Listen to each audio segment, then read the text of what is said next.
Welcome into NFL Kickoff Live. It's the best hour of football talk every single Friday. We will go around the NFL, talk about every team and every game, and we'll get local insight you can't get anywhere else but right here at Locked On. I'm your host, Tanitra Batiste. Alongside me are Jarvis Davis and Kyle Krabs. And all right, guys, although I'd prefer not to talk about this for obvious reasons, we'll go straight to Thursday Night Football. God.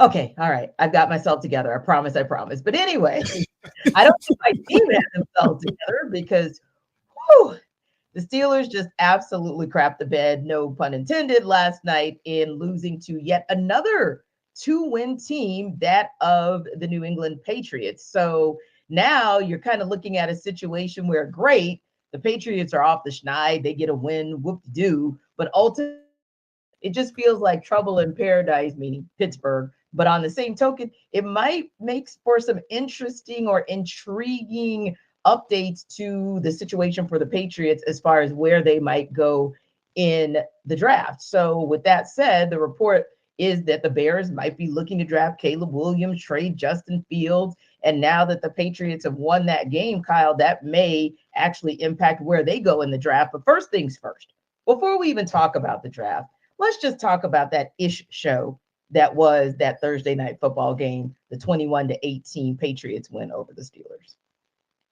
I want to know what happened. We just got done throwing Pittsburgh a parade for getting 400 yards offense 2 weeks ago. And then you can lose at home to Arizona, who's 3-10, and the Patriots, who are 3-10 now as well. And I get it. Kenny Pickett's out for this game. Mitchell Trubisky looks like Chicago. Speaking of Chicago Mitchell Trubisky, or at least the one down the stretch. Nothing going, no comprehensive reads. You could see the wide receivers are pulling their hair out through their helmets during the play because of just how incohesive this offensive effort was. And I mean, you give some credit from clawing back from 21-3, but how does this defense get in a position to be down 21-3 with what New England's offensive attack has looked like the last couple weeks or months? So a disaster turn of events for Pittsburgh, who, they're coming off the win against Cincinnati. They won that game on the road. And you said, okay, now here's the point where we could really clinch a winning season, another one for Mike Tomlin. And now you're floating around 503. Your last 4 games are on the road. This might be the year it doesn't happen for Mike Tomlin. And I know there's kind of some rumblings right now around it would a mutually agreed upon change be best for all parties here at the end of the season, just because Pittsburgh's felt like they've kind of plateaued. Yeah. And this is as bad as it gets. I mean, last night was a rough watch if you were a neutral fan just watching that football game. Yeah. And imagine if you're not a neutral fan, how painful that watch was, because I almost tapped out and then the Steelers scored a touchdown and then I got excited all for naught. But a couple things there, like you said, TJ Watt got banged and that kind of affected him for a little while. Alex Highsmith had an injury as well, I think to the neck. So that was kind of a challenge, if you will. But hey, DeMonte KZ and all you other people who were on that field, other than that one person, I know, Jarvis, you would love me if I hit that KZ. But, there were guys who they made plays, like Michael Walker did make a play, former Falcons, DeMonte KZ, but there were just too many moments where they didn't make plays or they didn't finish a play like it could have or should have been finished. And that was a part of the challenge that Minka Fitzpatrick called out across the defense and the entire team post-game. But like you said, also the offense, it was just painful because there was George Pickett, Jarvis, there, free. There was Deontay Johnson in position to take it to the house. You can't put the ball where it's supposed to be, and you can't make the decision in your reads. Your decision was to take off at the wrong time when the right guy was open, and that is a recipe for disaster. But I do want to piggyback on what KC says before we go into the draft talk, and that's this. I do think that this might be a situation where I know we've got 4 games left in the season, but Mike Tomlin and his regime may have really hit the plateau. And I think this may be an Andy Reid situation where you just mutually agree to part ways. It doesn't mean by any stretch of the imagination that Tomlin's coaching career in the NFL is over. He'll have a job the next day. But it just may mean that the road in Pittsburgh for him has in all likelihood come to an end, because maybe not so much of a rebuild, but this darn sure feels like a reset. Yeah, it's definitely going to be a reset, because I really feel like it's time. And that's not an indictment against Mike Tomlin, because things, it's like a marriage that, the fire is just all gone and people just kind of really sticking around for the kids. It's just like, all right, I love you, babe. Oh, I love you too. Oh, you never had a losing season. Oh, okay, that's fine. We're gonna bounce back and get into the playoffs, but we ain't got a chance to really win it all. Yeah, that's fine too. So I think now you're starting to move into a situation where, okay, let's figure this thing out, because at the end of the day, I think we all can agree that Kenny Pickett is not the quarterback of the future, right? Yeah. So if there's a situation where you start losing games and you get into a position where you might be able to get one of those guys, one of those quarterbacks, there's going to be a lot to choose from in that first round. Do you really want to try to, use this same regime who just fired their offensive coordinator, who probably shouldn't have been the offensive coordinator coming into the season, because a lot of people were calling for their heads. I know you were, T. So now it's like, all right, I don't want this regime picking my quarterback of the future, because everybody understands what the situation is there. So I think if you mutually part ways, and I think you're also correct too, T, because Mike Tomlin, he will have a job, and I know we're going to talk about it later here, and I have the perfect spot for him, where he could take over, and I'm pretty sure there'll be Super Bowl contenders almost immediately if they're able to make that hire. Indeed. And Kyle, that kind of segues into that talk about the draft, because I think Jarvis makes an excellent point. One of the downsides of the winning records that Mike Tomlin has had, especially over the decade and a half since the Steelers won the Super Bowl, is you're middling. So you keep landing middle to late first round, and that's how you look the rest of the rounds. And sometimes you hit and it goes well, but most of the time it doesn't, because you're not getting the top of the first round, or even sometimes the top of the second round that'll allow you to dip back into the first round. My point being that this is a draft class where, the Steelers have to look long and hard at themselves and say, hey, if we end up at 18 or 20 or 16, well, like we keep ending up, this is the draft where you may want to do what you did with Minkah Fitzpatrick. Obviously, that was a trade situation where you threw in everything but the sink and it paid off. This might be a situation where you throw in everything but the kitchen sink in a draft situation, because these are some generational draft picks at QB that could change this franchise. So I think that's a decision that they have to make. And the Patriots are still looking, despite what we saw at Zappy last night, they've got to make a decision as well. Yeah, I think the decision's a lot easier for New England, just because you expect them to be in that strike zone, Indeed. Right? Where you look at Pittsburgh and you already got 7 wins. Like, what's the floor for you in the draft? If you lose out, you're probably picking 13. That's where we're sitting right now. So from Pittsburgh's perspective, you may transition away from, if you're going to do it, transition away from your head coach, identify what players are 30 plus second, third contract players that you can get more draft assets for. And I don't know about a reset. If you're going to do it, you might as well rebuild it and go for it, because I think that's the only way you put yourself in a position. I think this quarterback class is really interesting too, because the transfer portal has already eaten up a lot of what you would have perceived to be the second tier of draft eligible quarterbacks, and they're staying in school. Yeah. So you're going to have Drake May, who goes early. You're going to have Caleb Williams, who goes early. A lot of people like Jaden Daniels. He's a little bit of an untraditional build for the position and a 1-year sample size of really good play. So there'll be some questions there. Get sold on that. I'm not sure. What is Bo Nix going to do after his 18 years of playing college football at the quarterback position? I think he's set the record for most starts at quarterback in FBS history. So he about to go to no shade there. He is the oldest, the longest tenured college starting quarterback ever at FBS. From Pittsburgh's perspective, I don't envy where you're at. And I think there is something too. It's really interesting, these team life cycles where teams build themselves up and then there's kind of a natural transition. Really, the only one that's done it successfully over an extended period of time without regressing all the way back to square one again, even if they keep the coach and the brain trust, is New England with Tom Brady. So you look at Mike Tomlin, and he has 8 career playoff wins, and 5 of those, more than half of them, came in his first 4 seasons with the team. Yeah. You even look over at Baltimore in the AFC North. John Harbaugh's got half of his playoff wins came in his first 5 years, and he's been there 15 years too. So these teams that are routinely consistently in the hunt, Mhm. If you don't go all the way back down, it makes it almost harder for you to gear back up and make a deep run all over again unless you hit the quarterback position. And they didn't do that with Kenny Pickett. Indeed. And that's my biggest challenge with this team, and feeling like that's why I keep saying middling, because you've done well, but you've not done well enough. And even that one time where you could have done well enough, I think it was 2018, when you had Jacksonville on the ropes and you allowed them to come back and get you. That would have been one opportunity to win big and, maybe get back to the Super Bowl, but obviously didn't happen. So I think it's one of those challenges. Now, here's the interesting part too, because of course, Jarvis, we know we're talking about what the Steelers are looking at under center, because that's kind of how you build out. And we know what we're talking about with the Patriots and how they build out. But an intriguing guy that, of course, we've been looking at for well over a decade, because he's born and raised in the Atlanta metro area. And, that's Justin Fields, and kind of how things play out for him. How does he look in these last couple of games? Does he look like a guy that Chicago says, okay, maybe we want to, keep him around? Probably not.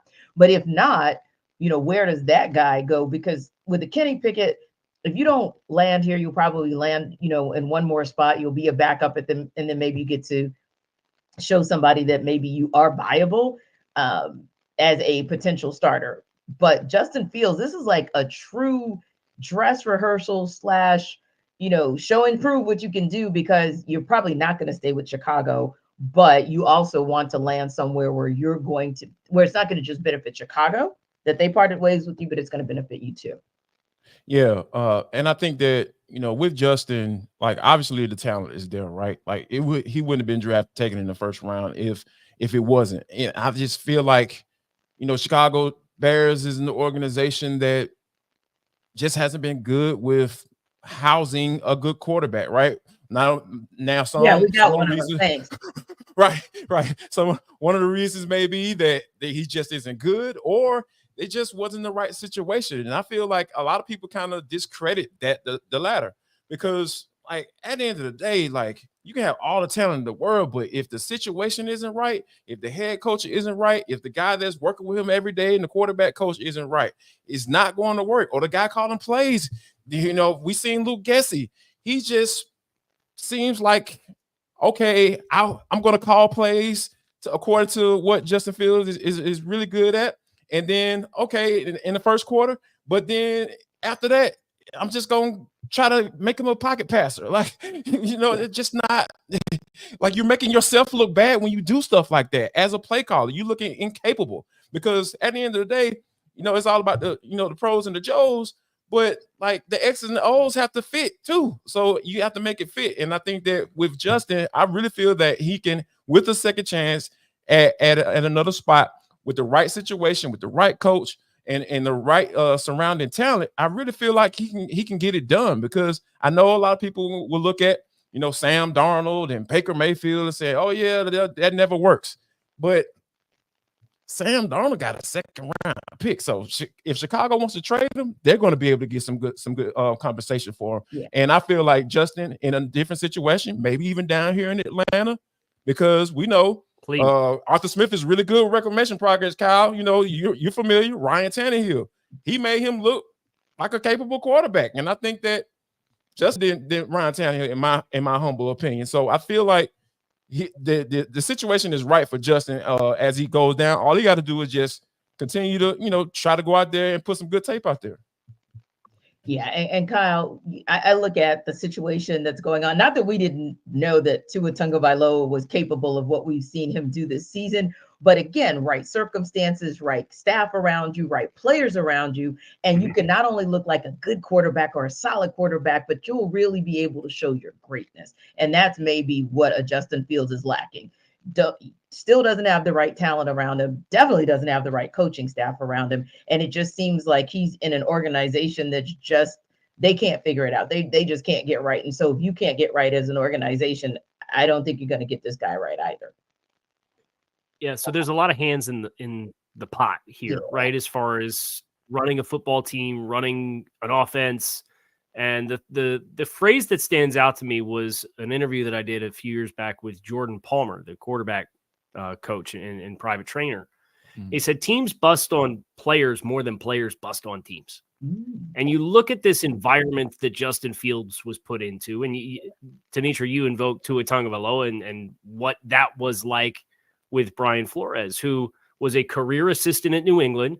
The only quarterback he ever knew was Tom Brady. The only offensive line coach he ever knew was Dante Scarnecchia. Those are like Mount Rushmore of their respective crafts at the NFL level type of players and coaches.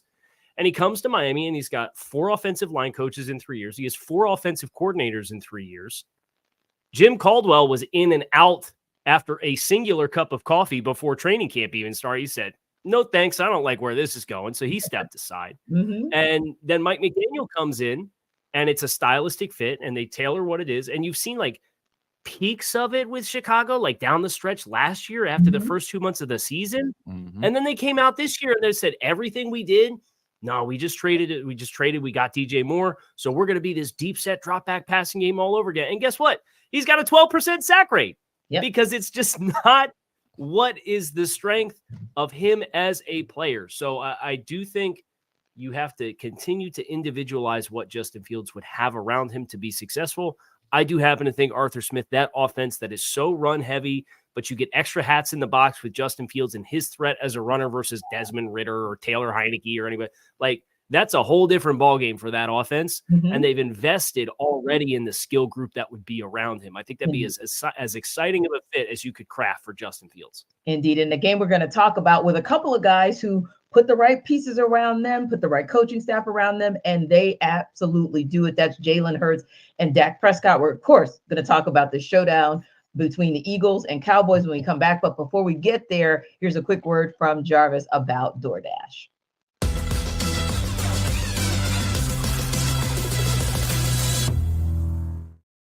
Listen up, guys. Jarvis Davis here for DoorDash. This episode of the NFL Kickoff Live Show is brought to you by DoorDash. How about this, y'all? I'm sitting at the house by myself. You know, my kids upstairs sleep in the room, and then I just start feeling this rumbling sensation in my stomach, and I'm just like, oh my God, my stomach is telling me that I need some wings. You know what I went to? I went to DoorDash. I'm telling you guys, it is the absolute amazing. And the code is LOCK23. What is that code going to give me, Jarvis? LOCK23 is going to get you 50% off up to a $10 value when you spend $15 or more on your first order. When you download the DoorDash app, drop that code in there, LOCK23, and you can satisfy that hunger in your stomach right now. I'm telling you, it was so amazing. I'm telling you, it is so easy, and then it's so easy to use. And when you think about, you know, when you're watching the games and you're trying to figure out what you want to eat, DoorDash it simplifies it for you guys. All you got to do is just pull out your Lucky Charm jersey and order your favorite apps and snacks on DoorDash, because football season is rolling right along. And if you haven't tried this out, I promise you need to do. So here's what's about to go down. I need you to go to download the DoorDash app, and you're going to get 50% off up to $10 value when you spend $15 or more on your first order. When you download the app, enter the code LOCK23. That's code LOCK23, LOCKED 23, and go ahead and satisfy that hunger.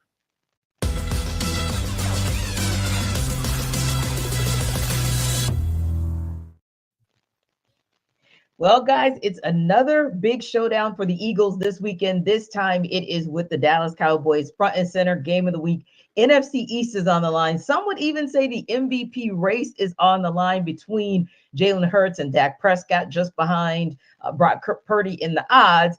It's a mood, it's a movie when it's Dallas and Philly playing. And our Locked On Cowboys host, Marcus Mosher, and our Locked On Eagles host, Gino Camilleri, are here to break this game down.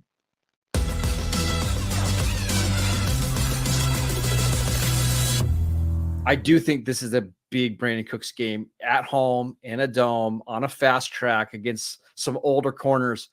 To me, he's the key to this game for the Cowboys. If he has a big game, I don't see the Cowboys losing, but if the Eagles can hold him in check, I think we're going to get a really, really close one. Tell our fans over at Locked On Eagles how he has been getting that production, though. Has it come through the slot? Has it come through outside, just winning those matchups based on pure speed for those who might have not seen him play over the last couple weeks? A lot of long developing over routes where the Cowboys will use 6 and 7 man protections and then just let him try to fly over the field. mostly in man-to-man coverage. What they're trying to do is find your slowest corner, get him matched up one-on-one, get him free releases off the line of scrimmage. But I also mentioned he's been somebody who, when the Cowboys get in the red zone, he's gotten more red zone targets than what CeeDee Lamb has gotten because he is so quick off the line of scrimmage, and teams typically like to play a lot of zone. He just has a great feel of where to settle down in zones. To me, he's the X factor. I get, if the Cowboys can't get him involved early, I won't be surprised if they struggle a little bit on offense.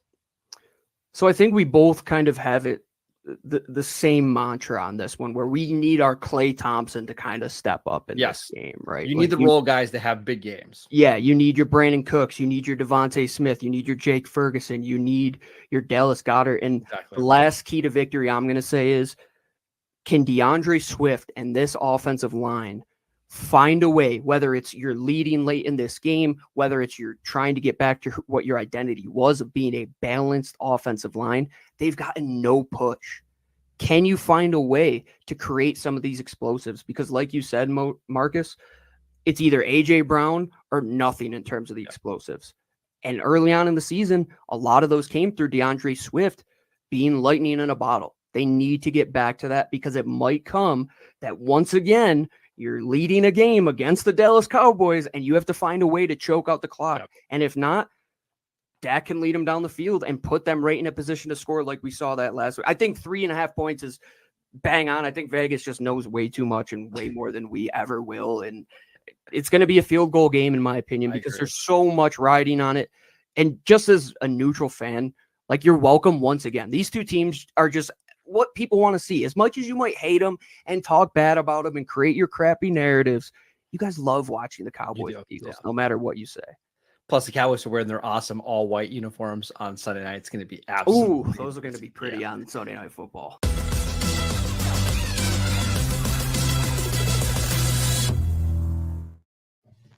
So, guys, this particular matchup features a team where there's a one-game division lead. Of course, Eagles over the Cowboys, one of 3 division leaders with that slim margin. So we could go all over the place with that narrative heading into the last 5 games of the season. But, Kyle, this is also a situation where you've got 2 teams who have, like we said, MVP caliber quarterbacks, but also a lot of X factor. So I want to go back to something that Marcus was talking about in terms of who would be the X factor should the Cowboys win. And he's calling it Brandon Cooks. Is that your guy who could be the X factor or the game changer for these Cowboys to get this win?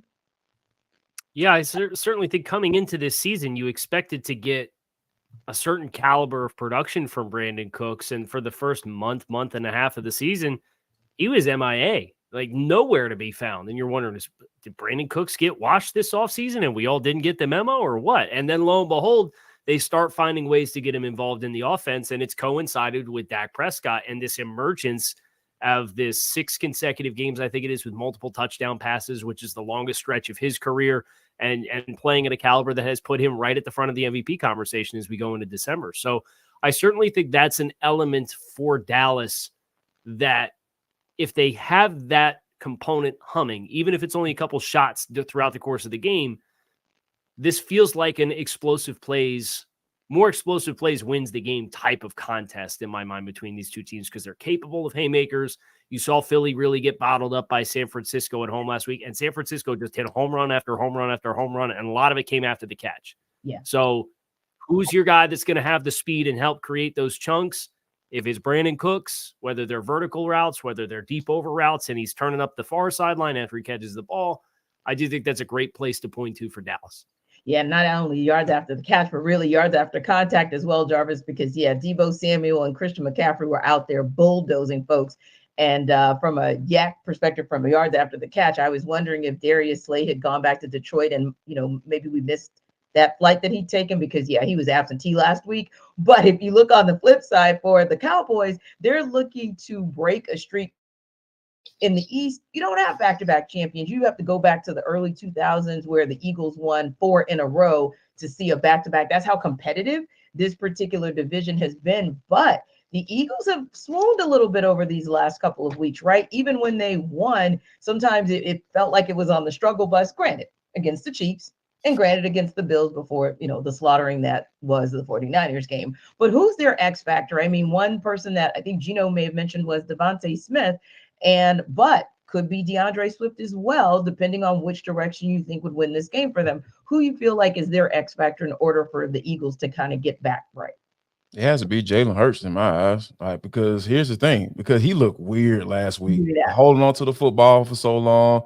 Obviously, you have one of the better offensive lines in the NFL. I get it, but get rid of the football, because if Jason Kelce is turning around like, oh, okay, yeah, I got my man, and he still has the football. Oh, he hasn't taken off running. Like, oh, you didn't try to go get yards instead of trying to find somebody downfield when it's just not there. So I think that he has to be a little bit more decisive to the football with the football. Help your offensive line out, because I think that is something that could be a catch-22, because a lot of times guys want to put everybody look at the sack numbers. Oh, he's been sacked X amount of times, and automatically blame the offensive line, but there are times where the quarterback is holding on to the football too long, or they're just not throwing it away when there's nothing there. And I think that I saw Jalen do that several times last week. And I think that also he can be a bigger X factor with call runs, design run plays. I think that helps that offense out tremendously, because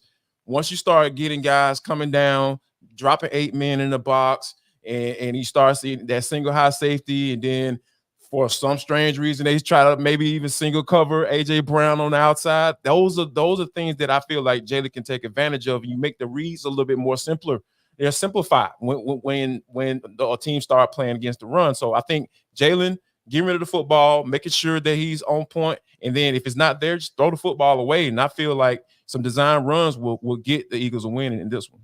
But do you think maybe the Eagles have gone away from that because low-key, obviously they wouldn't tell us the truth, but he's not quite his 100% self. And so the explosiveness that they could expect from him in those run design plays, maybe it's not there because he can't run like Jalen can run. And maybe that's a part of the reason he's holding the ball, because he's like, he knows that he can't be his explosive self on the ground.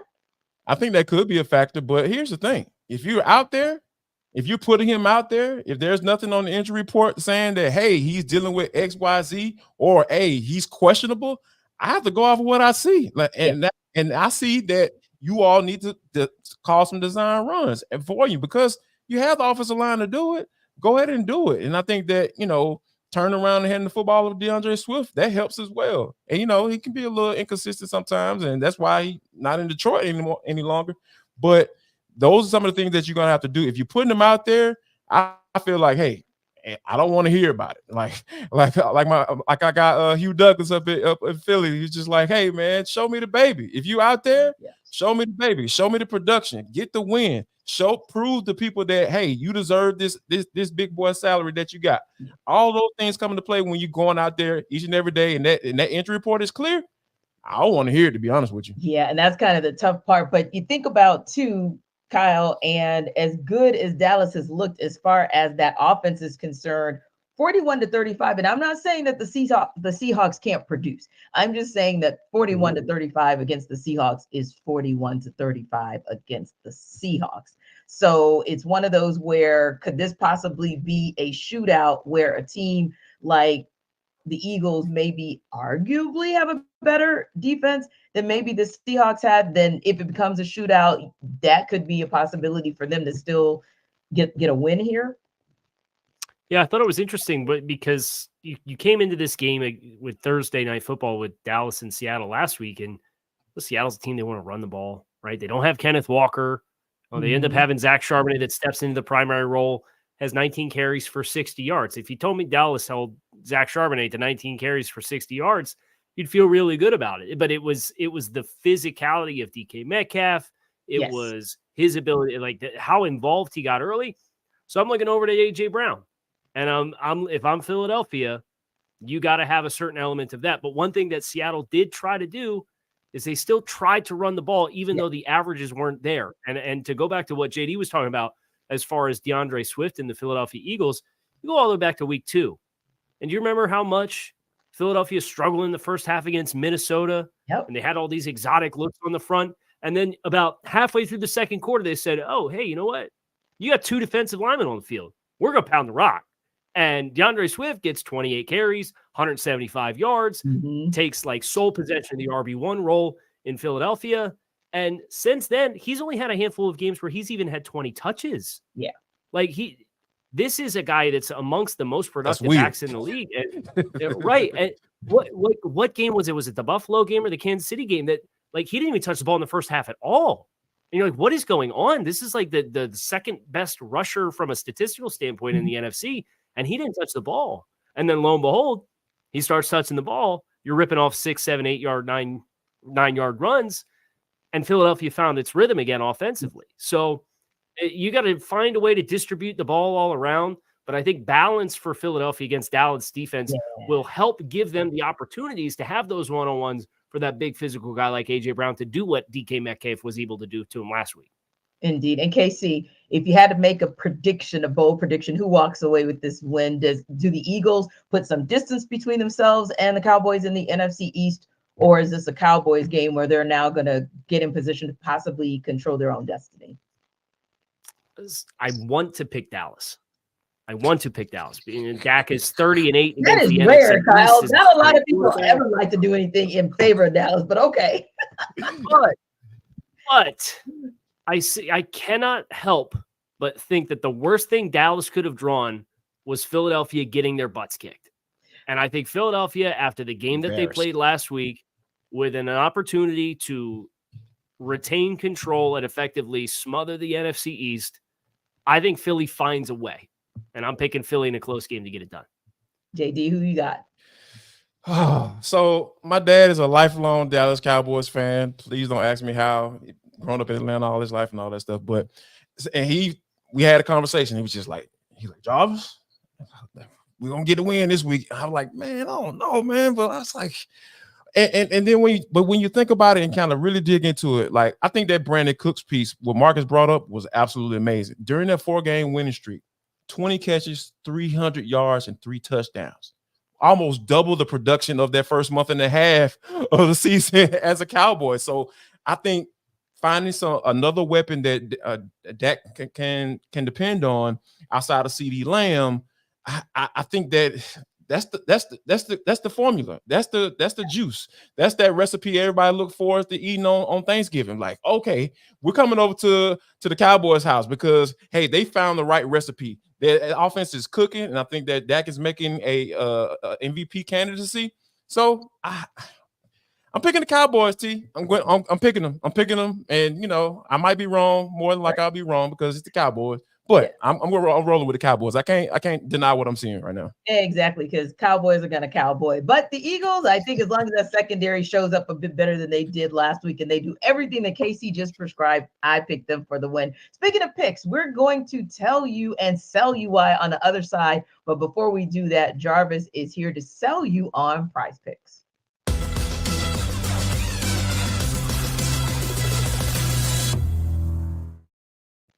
Jarvis Davis here for Prize Picks. This episode of NFL Kickoff Live Show is brought to you by Prize Picks. It is the largest daily fantasy sports platform in North America. That's a pretty big deal, folks. We are the easiest and most exciting way to play daily fantasy sports. It's you against the numbers, not the pros and not all of these algorithms and all this stuff craziness, right? All you got to do is just pick more or less than on a 2 to 6 player stat projection and watch the winnings roll right in. Also, not only with the NFL season rolling, it's kicking off. Basketball season, guys, is right here. And now you can pick combo projections across football and basketball from the Specials League, a league created specifically for combo projections that includes 2 or more players from different sports or leagues. For example, LeBron James on the plus Travis Kelce had a 10.5 combo of 3 points made plus receptions. That's not that hard, folks. It's not as hard as I made it look. Sound right then. But it's easy, guys. All you got to do is go to prizepicks.com right now because that is the best place to go to. All right, here's the website. Go to prizepicks.com/lockedonnfl. Prizepicks.com/lockedonnfl and use code LOCKEDONNFL for a first deposit match up to $100. And folks, Prize Picks is daily fantasy sports made easy.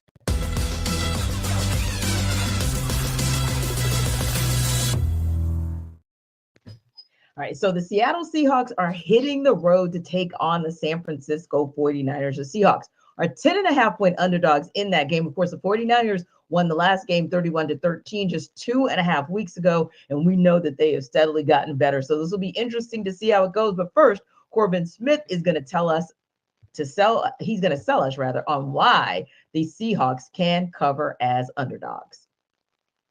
Looking for their first win against the 49ers since 2021, the Seahawks will head to Levi Stadium for a must-win rematch against their division rivals on Sunday afternoon. This is Corbin Smith, host of the Locked On Seahawks podcast. The Seahawks will enter Sunday's rematch against the 49ers as 10.5-point underdogs, and honestly, that feels a little bit low considering how much San Francisco has dominated this series over the last 2 seasons. None of their previous 4 encounters since the start of the 2022 season have been decided by under 15 points, with the 49ers winning all 4 of those matchups, including a 31-13 victory at Lumen Field just 2 weeks ago. For the Seahawks to have any chance to cover that spread or potentially pull an upset on the road at Levi Stadium, the offense is going to have to build off a solid outing in Dallas where they scored 35 points and put up 5 touchdowns. The offense has only 3 offensive touchdowns in their last 4 games against the 49ers combined. The run game is going to have to be solid. They're going to have a play-action game working off of that to take advantage of their receiving talent. As for the defensive side of the football, missed tackles have been a major problem against the 49ers, including a bunch of missed tackles against Christian McCaffrey a few weeks ago. They have to get him to the ground, and they have to limit explosives. They gave up 7 explosive pass and run plays in the first half alone in Week 12. If they're able to cut that number in half and potentially create a turnover or 2, the Seahawks can give themselves a chance in a game that few expect them to be competitive in this upcoming weekend. Our guy Corbin pulled absolutely no punches. All right, Jarvis, I'm going to ask if you can maybe wrap your arms around little Tink Tink and give me a path to winning for the Seahawks.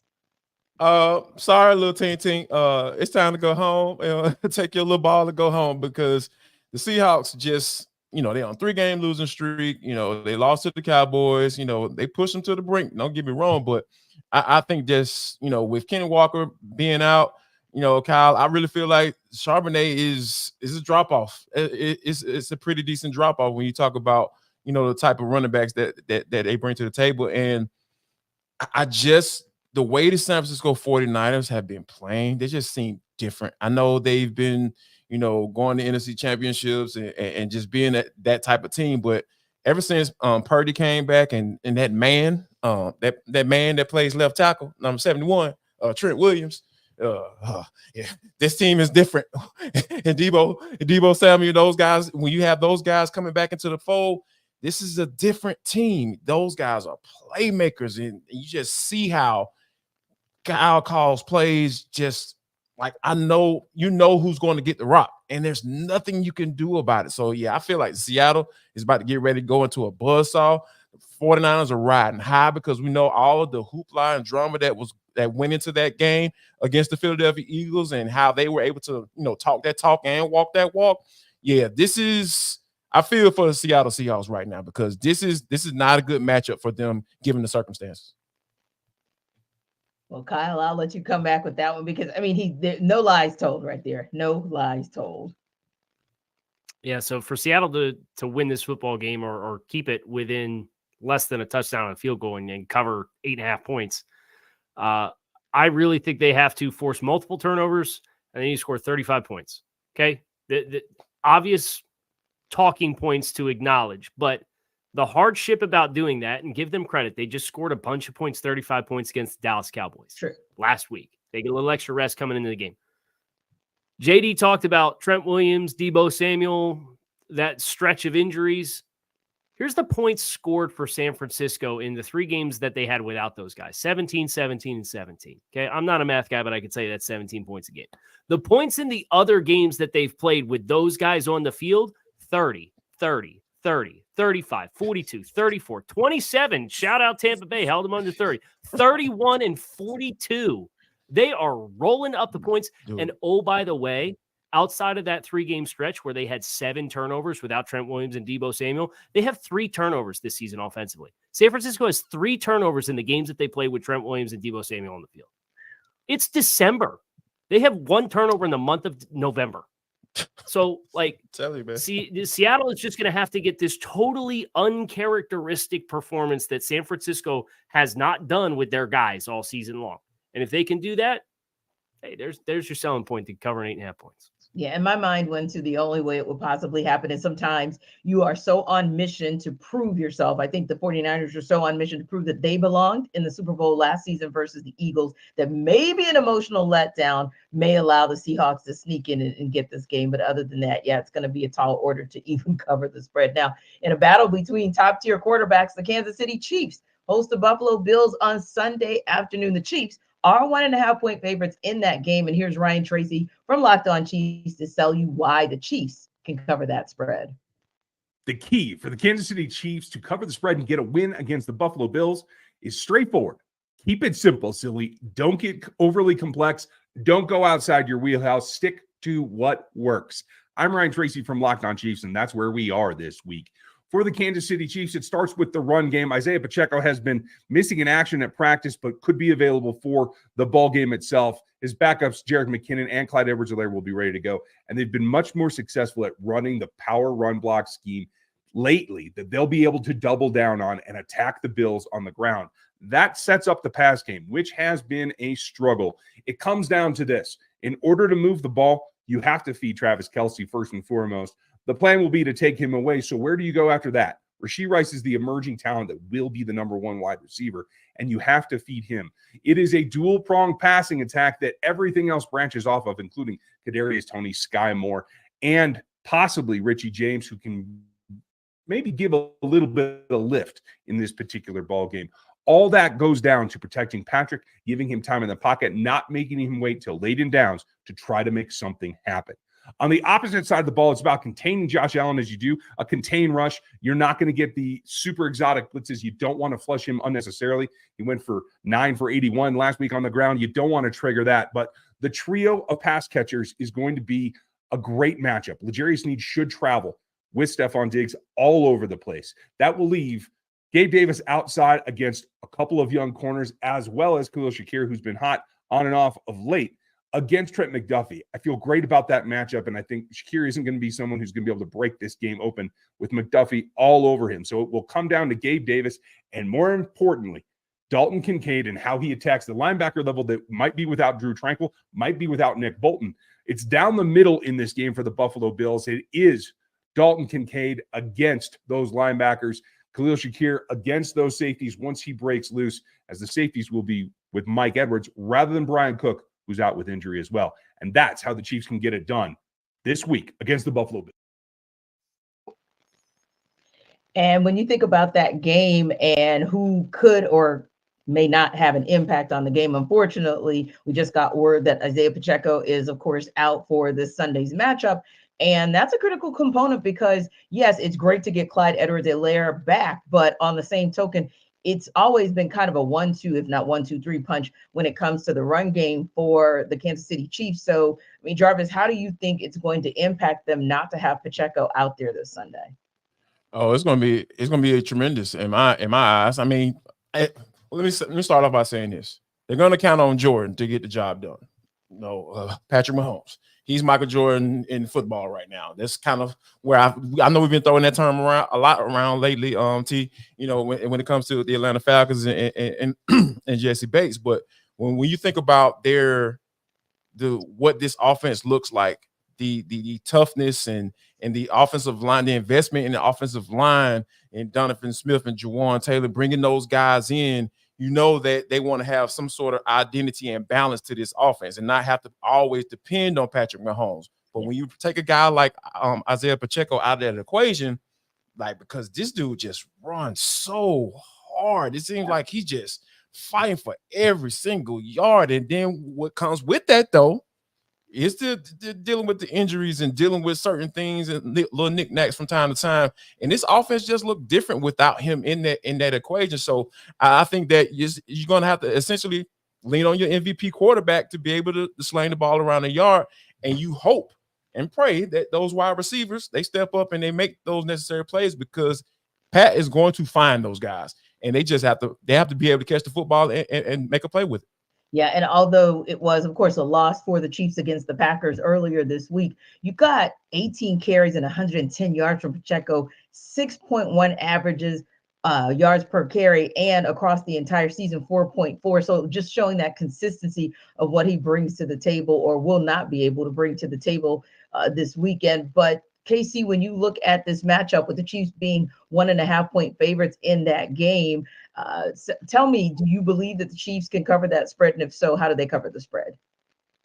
I absolutely think they can. I think the challenge for Kansas City is Buffalo is fighting for their playoff lives here at 500 at 6-6, and they put a really good effort forward offensively against Philadelphia. The overtime game, Jalen Hurts brought them back and pushed them to 6-6, and just about everything since the bye has been a nightmare for Buffalo. And it'd be really interesting to see how they respond to the story that came out about Sean McDermott this week, and Von Miller and his off the field issues that manifested during the bye week as well, with some really ugly allegations there. And we need more clarity there as well. But for Kansas City's perspective, we're talking running backs, we're talking wide receivers. Can we throw Travis Kelce the damn football?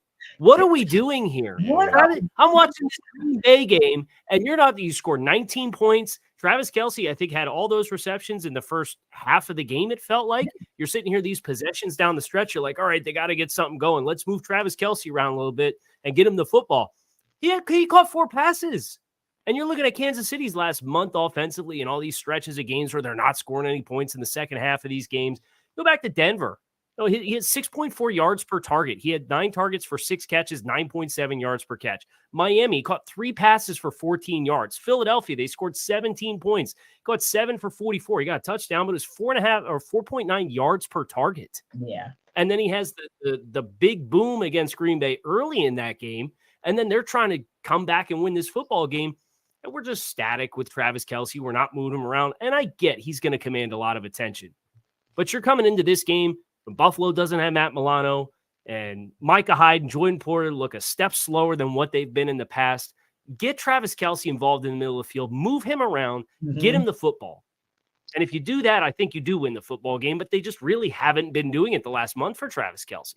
Yeah, and I think one of the points that you make as well is, in addition to, the Chiefs needing to get back to their identity, at least they kind of have an understanding of their identity, regardless of what we kind of saw in that Packers game earlier this week. But I think you make a great point too, KC, about the Bills need to take care of Bills things, because they do have issues like the off field issues that came to light earlier this week with Von Miller. We're just now getting notification as well from multiple sources that Shaq Lawson was fined an undisclosed amount for his interaction with a fan in the game against the Eagles. And so the issue's been resolved. But KC, when you start hearing things like that, it makes you think to yourself, but has the issue really been resolved with a team that's middling? And then you get the information about Sean McDermott that comes out, where he has comments that he made about the September 11th terrorist attacks during a team meeting in 2019. And of course, he goes on to say that he regretted those comments, but ultimately speaking, that's all that the conversation has been about as it relates to Chiefs Bills. It hasn't been more about what's gone on the field as off the field. And it starts right at the top with Sean McDermott. It's tough. And as a team that's fighting for expectations, you can tell how frustrated that football team is when you look back on the interaction with the Buffalo Bills defensive linemen in Philadelphia in that contest, and how they're chirping with the fans. And I think there's a lot of things that Buffalo has that they can point to feel like they can win any game that they step on the field with. But so many of their wounds this season have been self-inflicted, whether it was the 4 turnovers in the season opener against the Jets, or 12 men on the field for the missed field goal against the Broncos that cost you another football game. Like, you just have perpetually shot yourself in the foot. 20 seconds not going to get points on the field when you had a timeout in 20 seconds with Josh Allen at the end of that game against the Eagles. Yeah. So all of those things now compounding, you see the frustration that's being acted out on the sideline, and now you have distractions coming into this game. It's a really unenviable place, and it's going to go one of two ways. Buffalo's going to come out, and they're going to be as channeled as they've ever been. and they'll put a good effort forward and they'll find a way to win this football game, or they're going to get waxed. And I don't think there's a lot of room in the middle.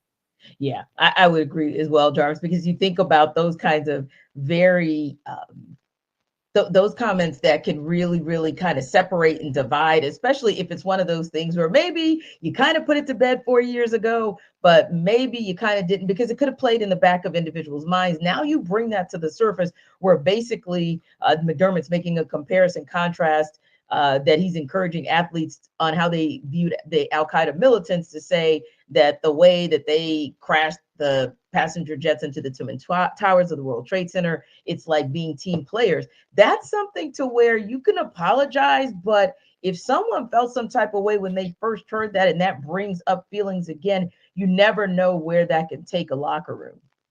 Absolutely. And I think I know where it could take it. It's lost. He's lost his locker room because when things like this get out, when you have players griping at each other on the sidelines and don't really care about what it looks like, because, a lot of times locker rooms, being in the locker room, like there are so many different personalities, right? Like a lot of people from different backgrounds, people who probably wouldn't even be in the same room with that person if they weren't playing football. Like football does, it puts a lot of different type of people in the same place. And I think that there's a certain, sacredness that goes with it that, whatever goes on within that, you don't let it get out. And he said, when stuff like this starts to come out, when whatever sources, said that he said XYZ and he has to explain himself, that lets you know that he knows that he's losing this locker room. And then when things like this start to happen, that means he's lost it. And I think that, when you have all the off the field stuff going on, I talked about when we first started this show, organizations that you hear more about off the field stuff than on the field stuff, that's not a good sign. That means they're a bad organization. And the Buffalo Bills ownership, they don't want to be looked at as that. They feel like they're Super Bowl contenders. They have a Super Bowl capable of winning quarterback in Josh Allen. So I think right now, Sean McDermott, needs to start counting his chickens because this may signal the end for him for sure. Yeah, this is definitely a fork in the road for that franchise, but more importantly, probably that regime. Now, it is almost time for our fantasy football focus, which also means it's time for Jarvis to tell you guys about DoorDash.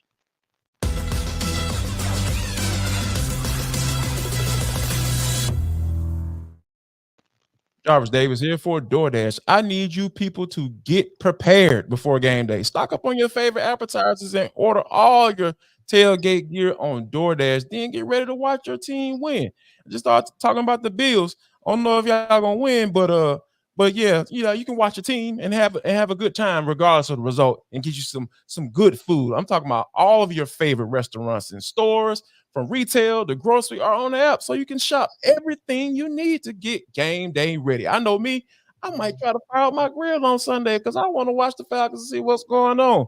You know what? I want to give me some wings. I want to fry them bad boys up. So, I'm going to go on a DoorDash, find my little neighborhood grocery store and order me some flour. Give me some seasonings. Get some oil. I need some good oil so I can fry those wings up. And then, and guess what? I haven't even left my house. So here's what I want you to do. I want you to do the same. All you got to do is go to DoorDash and you're going to get 50% off up to a $10 value on your first order when you spend $15 or more when you download the DoorDash app and enter code LOCK23. That's code LOCK23, LOCKED 23. Subject to change. Terms apply.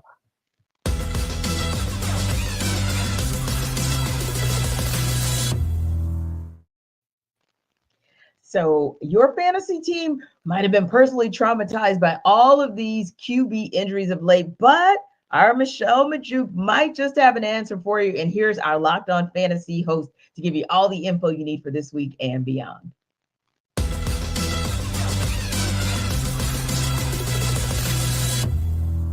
Are you a victim to your fantasy quarterback going down with an injury and need a quarterback to play in week 14 or even for the rest of the season? I got you. Here are 3 quarterbacks that you should consider picking up and playing, at least for this week. So first up being Vikings quarterback Joshua Dobbs.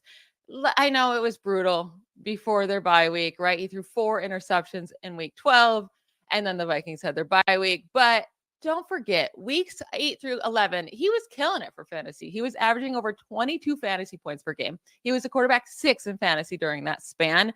And now he gets the Raiders, Bengals, and Lions over the next 3 weeks, all really solid matchups for him. So I think Joshua Dobbs is a guy you can pick up, play this week, and also just count on for this whole long run of stretch here for the rest of your fantasy season. Another quarterback to consider is Jake Browning of the Bengals. I know we've only really got to see him in one full game, but it was amazing, right? He put up nearly 27 fantasy points in week 13, 4th most on the week by any quarterback this last week. And he just has so many great weapons to rely on. Jamar Chase, Joe Mixon, T. Higgins, Tyler Boyd.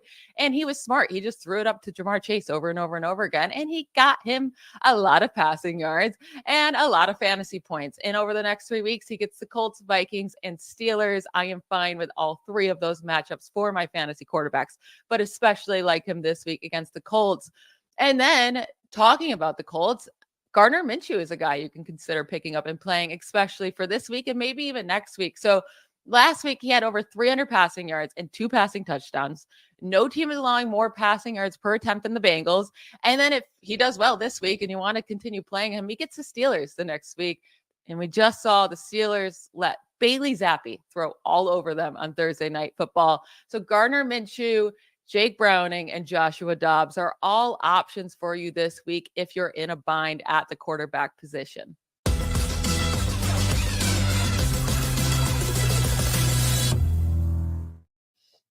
Wow, that must be some kind of bind if you are going to go with Dobbs, Minshew, and Browning, Casey. Whoo, is your fantasy? A lot of jobs out there, T. Right. The quarterback position. A lot of jobs. I understand. Right. So I'm like, okay, this goes back to what Jarvis said earlier, Casey. Are we looking for pros or Joes to add to our fantasy football team? Yeah, well, out of the ones that Michelle gave, the one I don't want to touch is Josh Dobbs. I've seen Cinderella when I was a kid, and I know when the clock strikes midnight, that carriage turns into a pumpkin, right? And that performance was so bad against Chicago, like did not know what way was up. And they were considering benching him during the bye week. It came out and said that he was going to retain his starting job. Thanks, no thanks for me on Josh Dobbs. I think Jake Browning's the one to go with just from take the one with the weapons in the passing game. Indianapolis, Gardner Minshew's done a nice job. He's able to move around, get off his spot. But at the end of the day, that's a team that wants to run the football. You saw what it looked like with Zach Moss before Jonathan Taylor came back, and then Jonathan Taylor came back. And that's kind of the identity of that football team. The identity of this Cincinnati offense, even though Chase Brown has given a little bit of extra life into the run game, they're built to throw the ball. So take the guy who's built to throw the ball, who's thrown to elite targets. That would be my choice, would be Jake Brown. Yeah, because I almost got like feeling some type of way, Jarvis, a little triggered with Josh Dobbs. Like, dang. Like we let him go, and then I was reminded, oh yeah, we let him go. So as the Steelers, but yeah, I think you make a great point, KC. I mean, Jarvis, if you have Jamar Chase for one, that you can just toss the ball all around the football field to, you might want to go with that guy if for no other reason. He's going to be the guy who covers all the ills that might happen and make Browning look even better. And you know what? To be honest with you, like we even got a little glimpse into this, like once the Cincinnati offense got rolling, because we know Joe was dealing with with his injuries earlier in the season. Then they just start saying, hey, you know what? We just gonna get the ball out of his hands. We're gonna throw these quick screens. We're gonna dump it off to Joe Mixon, and guess what? You could do the exact same thing with Jake Browning, because that stuff is simple. It's simple, and it caters to the ability of your quarterback. Now, you can throw the football down the field, true enough, when the opportunity presents itself. But like the game plans going from here on out have to be, hey, get the ball in your playmaker's hands, whether they be turned around and handing it off 25 times or 25 to 30 times with your running back combo, or you getting the ball to Tyler Boyd, you getting the ball to T. Higgins, who's back, and then Jamar Chase, who won the best wide receiver in the NFL. So all of those things, it's just set up perfectly for Jake Browning going forward, and the Bengals should be able to take advantage. Hey, KC, as we wrap up here real quick, what's that one game you have your eye on this weekend? I think I'm looking at Indianapolis and Cincinnati as far as that AFC wild card race when you Yeah. consider you've got the 5 seed is 7-5 and the 11 seed in the conference is 6-6. Yeah. You got a ton of teams that are just smashed Like together. everything. Half of them are going to miss the playoffs. Yep. And that's a head-to-head matchup at 1:00 that's going to have a lot on the line for the AFC conference. Indeed. How about you, Jarvis? Do a quick, what's your game to watch? Got to be Falcons Buccaneers. This is the game that the playoff game within the playoff game, and this is for the title of, hey, we're the best team in the worst conference in the NFL. Let's see who There wins. is, on that note, a lot of cool matchups that are going to be some decision-making games for how these playoffs play out, both in the AFC and the NFC. Thanks again, guys, as always, for stopping by NFL Kickoff Live. It is the best NFL talk you can get anywhere. For Jarvis Davis, Kyle Krabs, I'm Tanisha Batiste. We will see you next week.